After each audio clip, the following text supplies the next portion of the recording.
প্রত্যেকটা ইবাদত করার পরে, ভালো কাজ করার পরে আল্লাহর কাছে কবুলিয়াতের জন্য দোয়া করা। আল্লাহ তুমি দোয়া করো, নাইলে আমার সম্পূর্ণ আমল বৃথা। সবে বরাত সামনে শুক্রবার, সারা রাত ইবাদত বন্দেগী করে আল্লাহর কাছে মাপ চাইয়া আবার আল্লাহর কাছে দোয়া করা, আল্লাহ যা করলাম কবুল করলে, কিন্তু সারা রাত জাগা ছাড়া কোনো লাভ নাই। ঠিক বললাম না ভুল বললাম? এটা হলো 1 নম্বর দোয়া। আল্লাহ, আমি ইব্রাহিম পয়গম্বর, আমার বড় সন্তান ইসমাইল, আল্লাহ আমরা দুইজন বাপ বেটা মিলে কাবা শরীফের পুনর্নির্মাণ করলাম। এটা আমাদের শক্তির মধ্যে কিছু নাই, এটা আমাদের কোনো কৃতিত্ব নয় রব্বুল আলামিন। আমরা যা করেছি তুমি তৌফিক না দিলে করতে পারতাম না, তৌফিক দান করেছো তাই করলাম। অতএব এখন আল্লাহ তোমার কাছে আমাদের ফরিয়াদ হলো, আল্লাহ তুমি আমাদের এই ইবাদতটা কবুল করে নাও। এটা হলো প্রথম নম্বরের দোয়া। 2 নম্বর হলো আয় আল্লাহ রব্বানা ওয়াজআলনা মুসলিমাইন লাকা ওয়া মিন যুররিয়াতিনা উম্মাতাম মুসলিমাতান লাক। আয় আল্লাহ, আমি ইব্রাহিম পয়গম্বর আর আমার সন্তান ইসমাইল, আমাদের বাপ বেটাকে পরিপূর্ণ আত্মসমর্পণকারী হিসেবে, মুসলমান হিসেবে কবুল করো। আল্লাহ, আমার সন্তানের ওরসে আগামী দিন যত কিয়ামত পর্যন্ত যত বান্দা আসবে, যত সন্তান আসবে, আল্লাহ প্রত্যেককে মুসলমান হিসেবে আল্লাহ কবুল করে নাও, পরিপূর্ণ আত্মসমর্পণকারী হিসেবে কবুল করো। এটা হলো 2 নম্বর দোয়া ছিল। 3 নম্বর দোয়া, যেটা হলো আমার আজকের আলোচ্য বিষয়, রব্বানা ওয়াবাস ফীহিম রাসূলাম মিনহুম ইয়াতলু আলাইহিম আয়াতিক ওয়া ইউআল্লিমুহুমুল কিতাবা ওয়াল হিকমাতা ওয়া ইউযাক্কিহিম ইন্নাকা আনতাল আজিজুল হাকীম। আয় আল্লাহ, আমার সন্তান ইসমাইলের ওরসে এমন একজন পয়গম্বর তুমি দুনিয়াতে পাঠাও, যেই পয়গম্বর উম্মতের মধ্যে 4টা কাজ করবে। কয়টা কাজ জোরে বলেন? 1 নম্বর হলো ইয়াতলু আলাইহিম আয়াতিকা, তোমার কালামুল্লাহ থেকে সহি শুদ্ধ করে কালাম কোরআন কারীমের তেলাওয়াত উম্মতকে শিক্ষা দিবে। এটা হলো 1 নম্বর কাজ পয়গম্বরের। ওয়া ইউযাক্কিহিম, ইয়াতলু আলাইহিম আয়াতিকা ওয়া ইউআল্লিমুহুমুল কিতাব, 2 নম্বর কোরআনের ব্যাখ্যা শিক্ষা দিবে। ওয়াল হিকমাতা, 3 নম্বর হাদিস শিক্ষা দিবে। ওয়া ইউযাক্কিহিম, অপবিত্র আত্মাগুলোকে সুহবত আর মুজাহাদার মাধ্যমে পবিত্র করে দিবে। সুবহানাল্লাহ। এই দোয়া হযরতে জিবরিল, হযরতে ইব্রাহিম পয়গম্বর যখনই করেছেন, তখনই আসমানের মালিক আল্লাহর দরবারে কবুল হয়ে গেছে গা। এজন্য আমাদের নবী, শেষ নবী, এটা হলো হযরতে ইব্রাহিম পয়গম্বরের দোয়ার ফসল। সুবহানাল্লাহ জোরে বলেন। তখন যে দোয়া করছে, আল্লাহ আমার উম্মত, আমার সন্তান ইসমাইলের ওরসে এমন একজন পয়গম্বর তুমি পাঠাও, যেই পয়গম্বর উম্মতের মধ্যে 4টা মেহনত করবে। একটা হলো কোরআনে কারিমের সহি শুদ্ধ তেলাওয়াত শিক্ষা দিবে। আল্লাহর পয়গম্বর কোরআনে কারিম তেলাওয়াত করে নাই? করে নাই? যার তেলাওয়াত শোনার জন্য আবু জাহাল, উতবা, সাইবা, সুফিয়ান রাতের অন্ধকারে ঘরের ভিতরে শুনছে, শোনে নাই? শোনে কি শোনে নাই?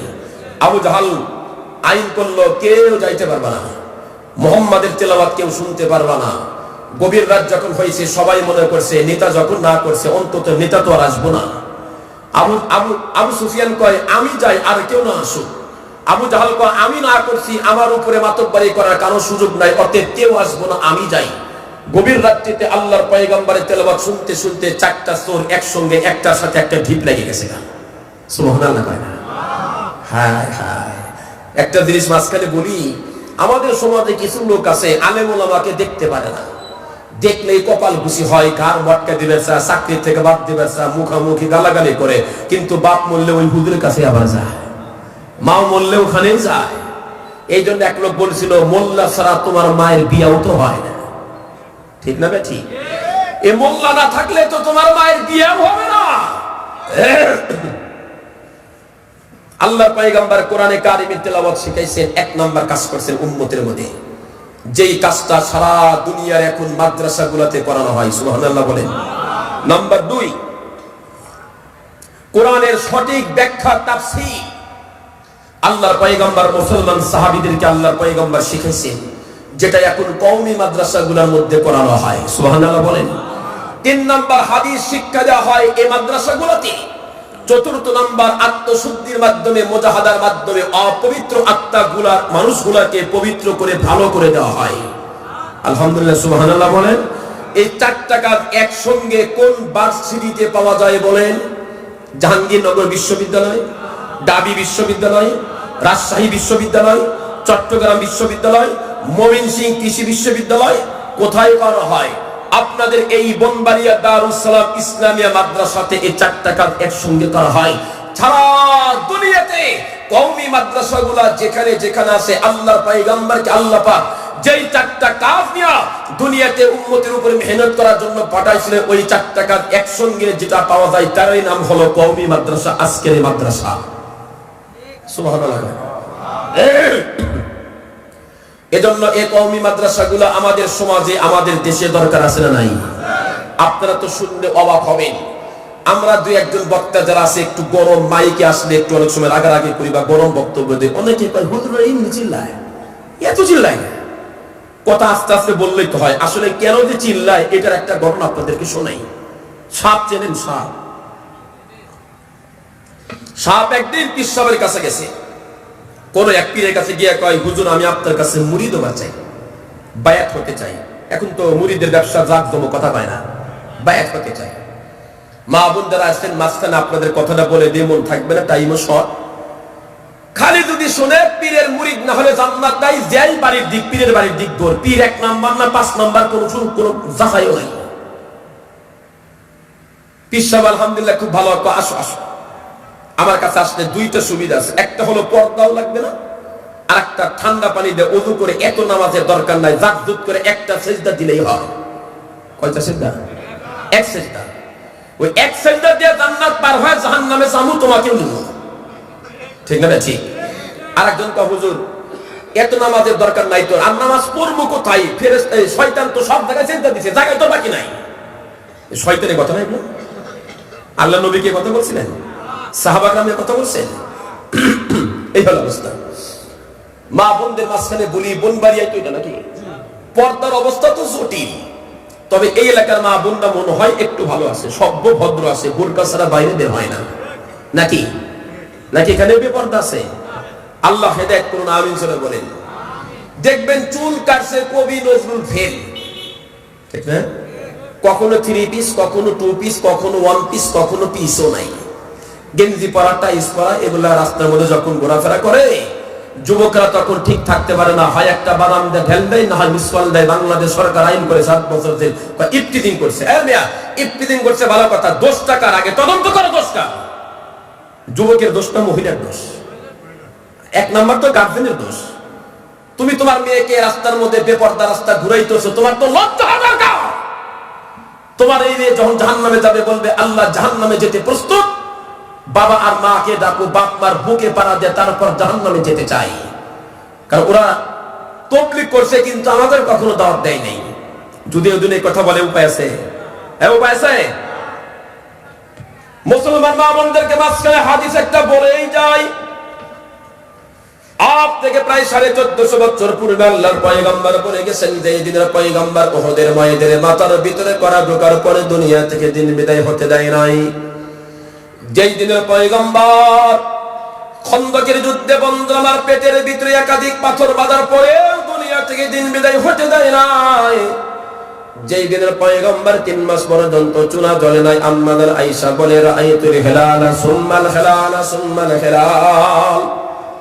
আরবিতে হিলাল মানে হলো চন্দ্র। আম্মাদার আয়েশা বলে 3 মাস পর্যন্ত পয়গম্বরের ঘরের মধ্যে দেখলাম এক বেলার জন্য 3 মাসের মধ্যে চুলা জ্বলে নাই। এত কষ্টের পরেও যে পয়গম্বর এই দুনিয়া থেকে ইসলাম বিদায় হতে দেয় নাই, সেই পয়গম্বর বলে গেছেন নিসাউন কাসিয়াতুন আরিয়াতুন মাইলাতুন মুমিলাত রুউসুহুন্না কাসনিমাতিল ওয়াক্তিল মাইলাতিলা ইয়াদখুলুল জান্নাতা ওয়া লা ইয়াজিদুনা রিহাহা ওয়া ইন্না রিহাহা লাতুজাদু মিন মাসিরাতি কাযা ওয়া কাযা আও কামা ক্বালা আন-নবী আলাইহিস সালাতু ওয়াস সালাম। আল্লাহর পয়গম্বর বলেন যেই সমস্ত মহিলারা পর্দারে জলাঞ্জলি দিয়া মাথার চুলগুলো এলোমেলো ছেড়ে দিয়া বুকটা উঁচা করে আমি তম্বটা ফেলাইয়া দুলাইয়া হুন্নার পিছনে মাইক করে সামনে রাস্তার ভিতরে বের হয়, পরপুরুষদের দিকে আকৃষ্ট করার জন্য আর নিজেকে অন্যের সামনে সুন্দর করে তোলার জন্য বের হয়। আল্লাহর পয়গম্বর বলে কাল কিয়ামতের ময়দানে এই সমস্ত মহিলারা জান্নাতে যাওয়া দূরের কথা, জান্নাতের সুঘ্রাণ পর্যন্ত তারা পাবে না। নাউজুবিল্লাহ। বলেন মা বোনদের বলি, শরীয়তের পর্দা করে নিলে জান্নাত নাই। ক্লিয়ার? শরীয়তের পর্দা নাই, জান্নাত নাই। অর্ধেক পর্দা করে কোনো লাভ নাই, ডিজিটাল পর্দা করে কোনো লাভ নাই। এ টু জেড মাথা থেকে পা পর্যন্ত ঢাকতে হবে। হাত মুজা, পায়ে মুজা, চোখ বের করা যায় নাই। কথা বলেন। চোখের উপরে আরেকটা কাপড় দিতে হবে। আমাদের দাদি আর নানি যারা ছিল, অবশ্যই আমার কথার স্বীকৃতি আপনারা দিবেন, দিতে বাধ্য হবে। আমাদের দাদি আর নানি যারা ছিল, ওরা বোরকা পরেছে, উপরে আরেকটা এক্সট্রা চাদর পরেছে, গরুর গাড়িতে চলছে, তাও চতুর্দিক চাদর দিয়ে ঢাকছে। কথা বলেন না কেন? এখন কি আর এগুলো দেখা যায়? এখন তো এক রিক্সায় 5-6টা চলে। কিছু কইলেই বা বেশি কথা কইন না, দেশ কিন্তু আমরা চালাই। মানে প্রধানমন্ত্রীর কথা কই। তো যে কথা বলতেছিলাম, আত্মশুদ্ধির মাধ্যমে ওই যে কথা বলতেছি, মুরিদ। সাপটা পিসাবের কাছে গিয়া কয়, হুজুর আমি মুরিদ হবার চাই। পিসাব কয়, শোনেন, তোমাকে তো মুরিদ বানানো বড় রিস্ক। কেন? তুমি তো শুধু মানুষের কামড়াও, শেষে খানকার মধ্যে ঢুইকে সব মুরিদ না খায় ফেলা বাবা। হুজুর আমি আপনার কাছে বয়াত হব, এতে যে শর্ত দেন আমি মানতে রাজি আছি। শোনো, তোমার একটাই শর্ত, কাউকে কামড় দিতে পারবা না। সাপ কয়, আসছি যখন মুরিদ হইতে, ঠিক আছে আমি রাজি আছি, কাউরে কামড় টামড় দিব না। ঈশ্বর বলেছেন, আমার পরবর্তী নির্দেশ না পাওয়া পর্যন্ত কাউকে কামড় দিতে পারবা না। এটাই হলো তোমার প্রথম সবক।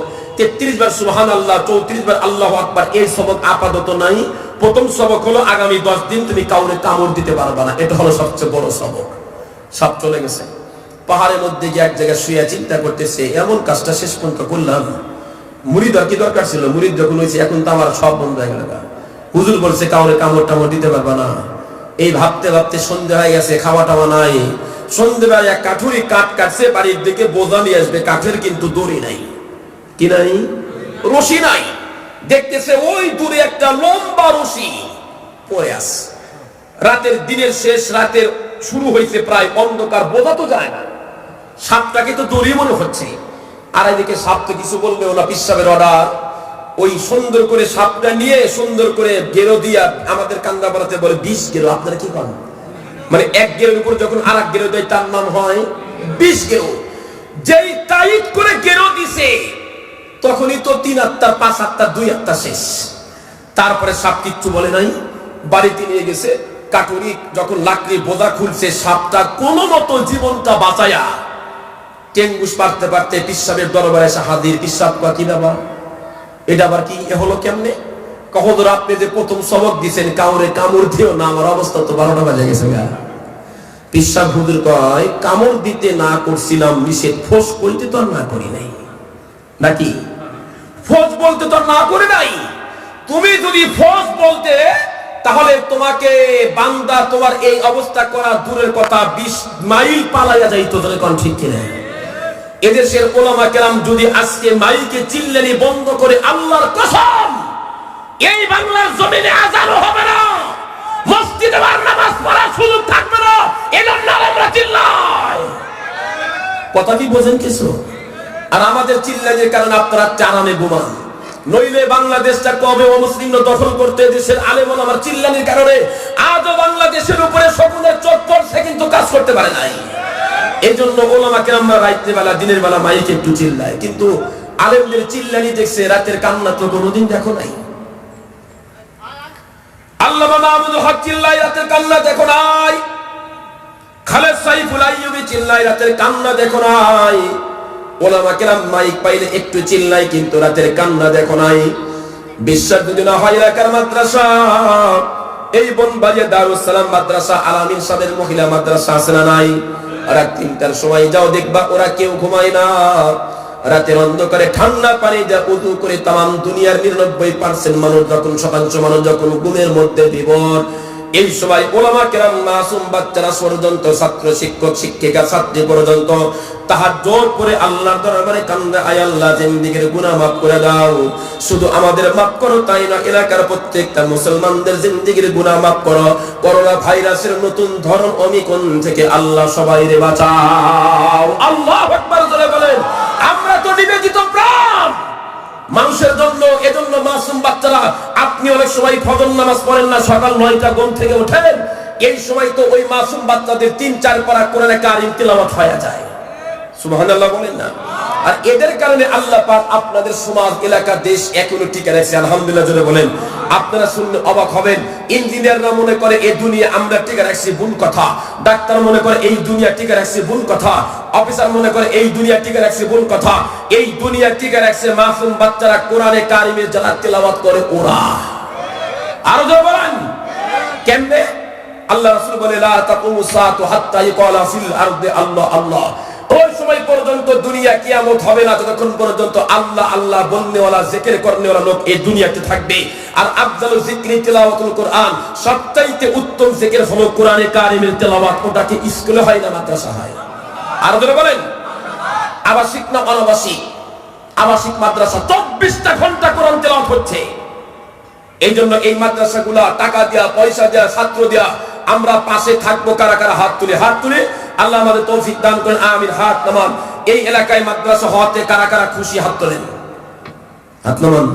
কারা কারা মন খারাপ? তারা হাত তোলেন। মাশাআল্লাহ।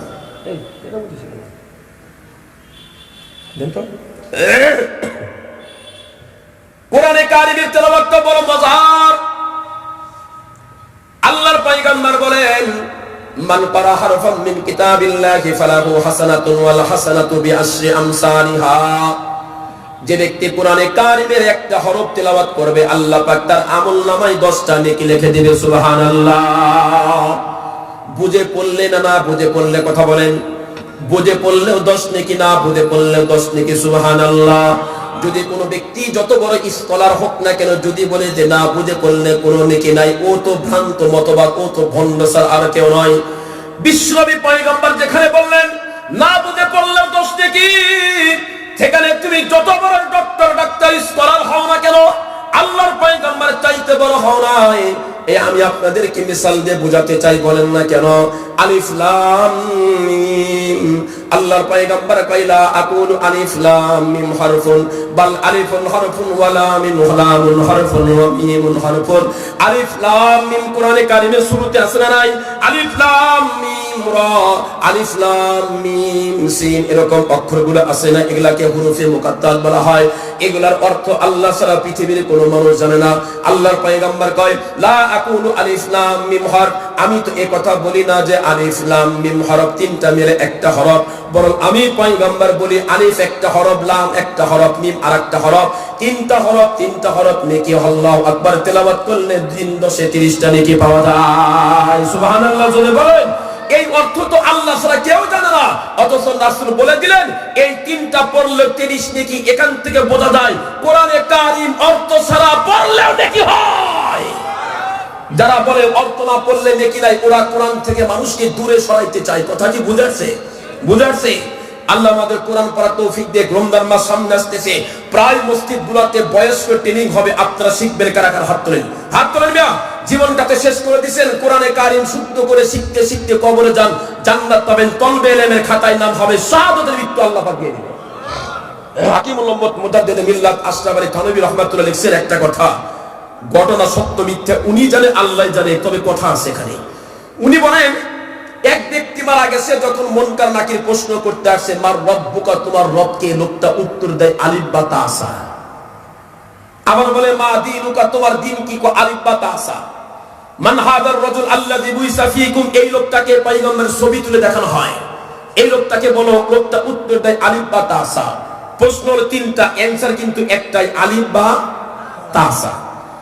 ফেরেশতা একজনের জন্য কয়, এই এতদিন তো কত মাইয়েতের পরীক্ষা নিছে, এটা তো এরকম তো দেখি নাই। এটা আবার কোন জাতের আল্লাহ জানে। এটা কি বাংলা? এই বাঙালি না অন্য কোথাও? 2 ফেরেশতা আল্লাহর কাছে গিয়ে বলে, আল্লাহ, সেই পৃথিবীর শুরু থেকে কত মাইয়েতকে প্রশ্ন করলাম, কিন্তু কোনদিন তো এমন আশ্চর্য উত্তর কেউ দেয় না। যদি বলছে রব্বি, যদি আল্লাহ বলা হয়েছে তাহলে বলছে রব্বি আল্লাহ, দীনিয়াল ইসলাম, হাদা নবিয়ুনা মুহাম্মাদুর রাসূলুল্লাহ সাল্লাল্লাহু আলাইহি সাল্লাম। কিন্তু আর যদি বেঈমান হয়েছে, বেনামাজি, তাহলে লোকটা বলছে হা হা লা আদ্রি। কিন্তু এমন একটা মাইয়ত আজকে পাইলাম, যেই মাইয়তকে তিনটা প্রশ্ন করলাম একই উত্তর দিল আলিফ বা তা সা, কিছুই তো বুঝলাম না। আল্লাহ মুস্কি হাসে বলে তোরা বুঝবি না রে, আমার এই বান্দা জীবনে কোনোদিন কোরআনে কারিম তেলাওয়াত শেখে নাই। শেষ জীবনে তাবলীগে গিয়া, চরমনায় গিয়া, বলবাড়িয়া দারুস সালাম মাদ্রাসায় গিয়া বক্তাদের মুখে কোরআনের ফজিলতের কথা শুনে কোরআনে কারিম শুদ্ধ করে তেলাওয়াত শেখার জন্য যখন অগ্রসর হয়েছে, মাত্র আলিফ বা তা সা পর্যন্ত শিখছে, এরপর আর শিখতে পারে নাই। ওর কোনো দোষ নাই, আমি আল্লাহ তো হায়াত দেই নাই, হায়াত শেষ হয়ে গেছে, এজন্য তার সে কবরে চলে আসছে, আর পারে নাই। আর প্রশ্নের দরকার নাই, জিন্দেগীর গুনাহ মাফ করে জান্নাতের ফয়সালা করে দিলাম। আল্লাহু আকবার জোরে বলেন। এজন্য পুরো বয়সে কোরআন শিখতে লাভ আছে না নাই? এটা হলো আমাদের জন্য একটা সুবর্ণ সুযোগ। দাওয়াত তাবলীগের মেহনত চলতেছে, ওখানে যান, লজ্জার কোনো কারণ নাই। চরমোনাইর মাধ্যমে বিভিন্ন মসজিদে, মসজিদ ইসলামিক সরকারের মাধ্যমে, ইসলামী ফাউন্ডেশন ভিত্তিক, মক্তব ভিত্তিক, ফাউন্ডেশনের ভিত্তিক যে মক্তবগুলো চলছে ওখানে যান। পারলে 10,000 কেন 2,000 3,000 টাকা দিয়ে একজন ইমামকে বেতন দিয়ে কোরআন শরীফ শেখেন মিয়া। সন্তানদের গান বাজনা শিখান, মাসের মধ্যে সপ্তাহে একদিন ক্লাস করবে, মাসে 4 দিন ক্লাস করবে। 4 দিন ক্লাস করলে হলো 4 10 40,000 টাকা বেতন। আর হুজুর 1 মাস পড়াই, হুজুর শুক্রবার ছাড়া কিন্তু আর কামাই দেওয়ার সুযোগ নাই, বেতন মাত্র 500 টাকা। কয় টাকা? আল্লাহ কি বোঝে না? গান শিখাইতেছে, শিখা, মরণের পরে বুঝবা গান বার করবো, বার করবো। তাও আবার 10-20,000 টাকা বেতন, আর হুজুরের 300 টাকা। তাও হুজুর সাবধান, 7 দিনে কিন্তু 6 দিনে পরে দেবো। আর স্যার কয় আমি 4 দিন বেশি মাসে পারবো না। স্যার আপনি পারলে আর একদিন কমাইছেন, তো আমার মেরে গানটা শিখান। হ্যাঁ, আমার মেরে নাই কেমন কথা কান না কেন? আল্লাহ সব দেখতেছে, বিচার কিন্তু একদিন হবে। আল্লাহ বলতেছিলাম, আল্লাহর পয়গম্বর হযরতে আবু হুরায়রাকে ডাক দিয়া কয়, ইয়া আবু হুরায়রা তাআল্লামিল কুরআন ওয়া আল্লিমহুন নাস। রাসূলের যতগুলো সাহাবী ছিলেন, এর মধ্যে হযরতে আবু হুরায়রা তাকে রাইসুল মুহাদ্দিসিন বলা হয়। বিশ্বনবী পয়গম্বর থেকে আবু হুরায়রা সবচাইতে বেশি হাদিস রওয়ায়াত করেছেন। 5374 খানা হাদিস পয়গম্বর থেকে রওয়ায়াত করেছেন আবু হুরায়রা। খোদার যন্ত্রণায় আহলুস সুফফা, দারুস সুফফা কি বলে, আপনারা ওই জায়গা পড়ে থাকতেন, চবুতরা আছে মসজিদ নববীতে। আপনারা যারা গেছেন তারা দেখছেন, যারা যান নাই দেখবেন। আল্লাহ খোদার যন্ত্রণায় আবু হুরায়রা সেখানে পড়ে থাকতো। মদিনার লোক মনে করতো মৃগী রোগ হয়েছে। তৎকালীন সময় নিয়ম ছিল, যেটা আমাদের দেশেও কিন্তু আগে ছিল, এখন একটা দেখা যায় না। যাদের মৃগী রোগ হয় তাদের মুখে জুতা ধরা হয়, এবং ঠিক কিনা এটা ধরলে বলা হয়। আবু হুরায়রার মুখের মধ্যে জুতা দেওয়া হয়, মুখের উপর জুতা দেওয়া হয়। আবু হুরায়রা দেখা জুতা ধরল না, আল্লাহি মা বি ইল্লাল জু, আমার মৃগী রোগ হয় নাই, আল্লাহর কসম খোদার যন্ত্রণায় আমি আবু হুরায়রা পাগলামি করতেছি। সুবহানাল্লাহ। কত বড় সাহাবী, পয়গম্বরের সাহাবী, খোদার যন্ত্রণায় পাগলামি করে। সেই আবু হুরায়রা আল্লাহর পয়গম্বর ডাক, আবু হুরায়রা তাআল্লামিল কুরআন ওয়া আল্লিমহুন নাস। আবু হুরায়রা নিজে কোরআন শেখো, অপরকে শেখাও। ওয়ালা তাযালু কাযালিক হাত্তা ইয়াতিয়াকাল মাউত, কিয়ামত মৃত্যু পর্যন্ত এই কাজটা তুমি করতে থাকো। যদি করতে পারো তাইলে শোনো, ওয়া আনতা কাযালিকা হাত্তা ফাইন আতাকাল মাউত ওয়া আনতা কাযালিক, তোমার মৃত্যু পর্যন্ত যদি মানুষকে কোরআন শিখাইতে পারো, আর শিখতে থাকো, নিজে শিখতে থাকো, অপরকে শিখাইতে থাকো, তাহলে তোমার কি লাভ হবে? আমি পয়গম্বর বলে গেলাম, কামা যারাতিল মালাইকাতু কবরাকা কামা ইজারুল বাইতুনাতি, তোমার মরণের পরে আসমান থেকে ফেরেশতারা নিয়মিত তোমার কবর জিয়ারত করতে আসবে। সুবহানাল্লাহ। তোমার মরণের পরে তোমার সন্তান কবর জিয়ারত করুক আর না করুক আফসোস নাই। তোমার মরণের পরে তোমার বাবা জিয়ারত করুক আর না করুক আফসোস নাই। দুনিয়ার কেউ যদি তোমার কবর জিয়ারত না করে, তোয়াফ না করে, জিয়ারত না করে, কোনো আফসোস নাই। তুমি যে কোরআনে কারিম শিখছো আর মানুষকে শিখাইছো, এই যে সম্পদ অর্জন করছো, আল্লাহ পাক কি করবে? तमाम দুনিয়ার মানুষগুলা লক্ষ লক্ষ টাকা খরচ করে যেমন বাইতুল্লাহতে গিয়া তোয়াফ করে, জিয়ারত করে, আল্লাহর পয়গম্বর কয় কোরআন শেখার শিখাইতে থাকো মানুষগুলাকে। মরণের পরে তোমার আপনজন কবর জিয়ারত না করুক আর করুক আর না করুক আফসোস নাই। নিয়মিত আসমানের মাসুম ফেরেশতারা তোমার কবরটা জিয়ারত করতে দুনিয়াতে আসবে। সুবহানাল্লাহ। আল্লাহু আকবার জোরে বলেন। এজন্য আমাদের মাদ্রাসা, আমাদের সন্তানদেরকে মাদ্রাসা পড়াবো ইনশাআল্লাহ। আমরা ছেলেদেরকে বালক মাদ্রাসা দিব, মেয়েদেরকে মহিলা মাদ্রাসা দিব। আলহামদুলিল্লাহ আমাদের বর্তমান জামানায় তো মহিলা মাদ্রাসার অভাব নাই। আপনাদের বনবাড়িয়াতে আমাদের আলামিন সাহেবের মাদ্রাসা আছে, ওখানে তো আপনারা বাচ্চা দিছেন মনে হয়। আমরা মেয়েদেরকে দিব শরীয়তের পর্দার জন্য, ওটা ছাড়া কোনো বিকল্প রাস্তা নাই। আল্লাহ আমাদের প্রত্যেককে আমল করা তৌফিক দান